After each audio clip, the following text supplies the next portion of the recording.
আজ রেসিপির শুরুতেই সকলকে জানাই গুড মর্নিং। কেমন আছেন সবাই? আশা করি সকলে খুব ভালো আছেন। বন্ধন ব্লগসের আরও একটি নতুন রেসিপিতে আমি বর্ষা আপনাদের সকলকে স্বাগত জানাই।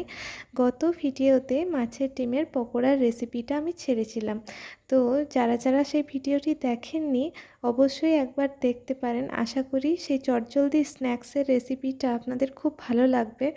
আর মাছের ডিম দিয়েই আমি একটা ইউনিক রেসিপি নেক্সট ভিডিওতে শেয়ার করব বলেছিলাম আপনাদের সাথে, তো আজকে সেই ভিডিওটাই আপনাদের সাথে শেয়ার করছি। তো মাছের ডিমের পকোড়াগুলো তো আমি আগেই ভেজে নিয়েছি, আর কেমনভাবে বানিয়েছি সেটা আপনারা ওই ভিডিওটা দেখলেই বুঝতে পারবেন। তো এই ভিডিওতে আর সেটা দেখাচ্ছি না। আজকে আমি দেখাবো মাছের ডিমের বড়া দিয়ে, ভেন্ডি দিয়ে আর কাঁচা আম দিয়ে এই তিনটে সংমিশ্রণে একটা টকের রেসিপি করে দেখাবো। তো খুবই সহজ অথচ খুবই টেস্টি হয়। তো দেখুন কিভাবে আমি বানিয়েছি।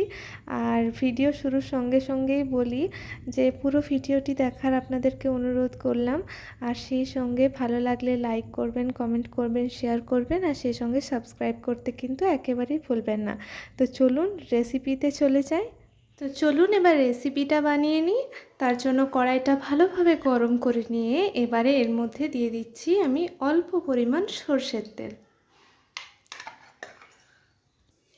এবারে ওই তেলের মধ্যেই খুব অল্প পরিমাণ কালো সর্ষে ফোড়ন হিসাবে আমি দিয়ে দিচ্ছি। আমটা এখানে সরু সরু লম্বা লম্বা করে কেটে দিয়েছি। ফোড়নটা হয়ে গেলে এবারে কিন্তু আমটা আমি তেলের মধ্যে দিয়ে দেব।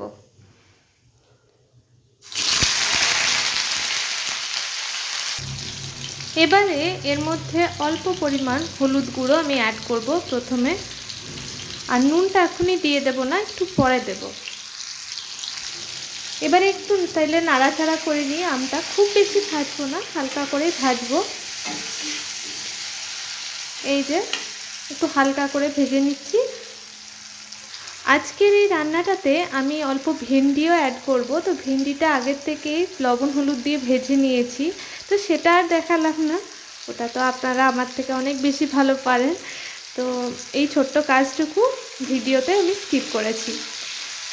তো আমটা ভালো করে ভাজা হয়ে গেছে। এবারে আমি ভেন্ডিগুলো এর মধ্যে দিয়ে দেব।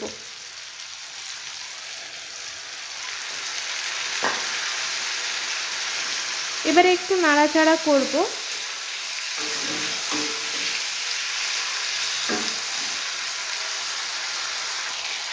এবারে আমি অল্প নুন অ্যাড করছি এর মধ্যে।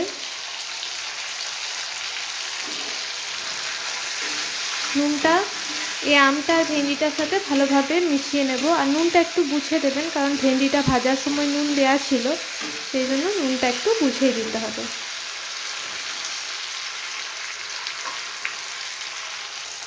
এবারে আমি পরিমাণ মতন জল অ্যাড করব।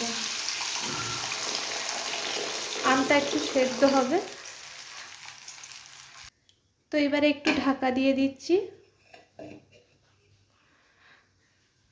চলুন চাপাটা খুলে একবার দেখি কতদূর হলো।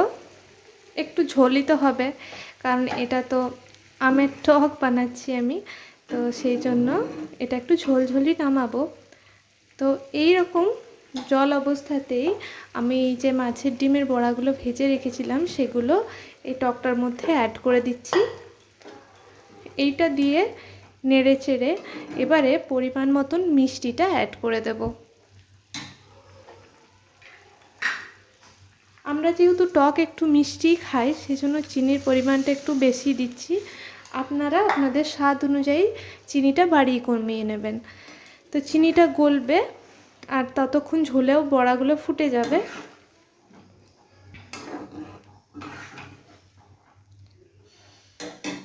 তো একটু অপেক্ষা করি।